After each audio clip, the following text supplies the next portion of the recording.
Scouting for me started when I was in second grade. My family had moved to New Jersey, and I was looking to find new friends. And the door opened.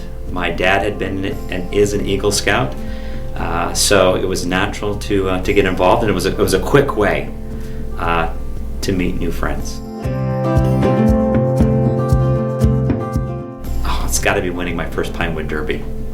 And it wasn't for speed of the car, it just looked really fast. And so I think they gave an award for fastest looking car. That was that first year, so I would have been in second grade and got my picture in the newspaper. The transition from Cubs to Webelos to Boy Scouting for me was almost paralyzing. You probably wouldn't know it, but I was afraid to go on overnight camping. And so, fighting through that fear was probably one of the things I remember the most, being a sixth grader and moving into Boy Scouts. But persevered, had a lot of fun, cracked through that fear.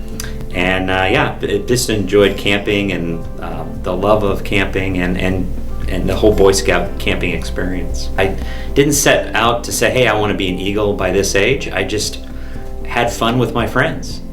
And it was actually my OA advisor that looked at me and said, Tom, you're a Life Scout. You have 2 more merit badges and a project. Why aren't you an Eagle?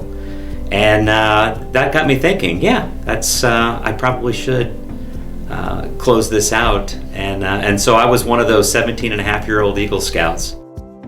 I could tell you the biggest disappointment I've had, and I would say this to any new Eagle Scout, is I personally had a 20-year hiatus from scouting. So from the time I earned my Eagle and went to college until the time my son was born, and I rejoined scouting as an adult leader. That's 20 years I'll never get back, and 20 years that I'm always going to look back on what I could have been doing more for scouting. But now that I'm in, I'm all in. I would ask all the new scouts to remember these words: once an Eagle, always an Eagle. And keep that in mind, not only in the activities that you're in from here on out, but don't forget about your scouting roots and how you got here. As Woody Hayes said, pay it forward. And that's good words to live by as well.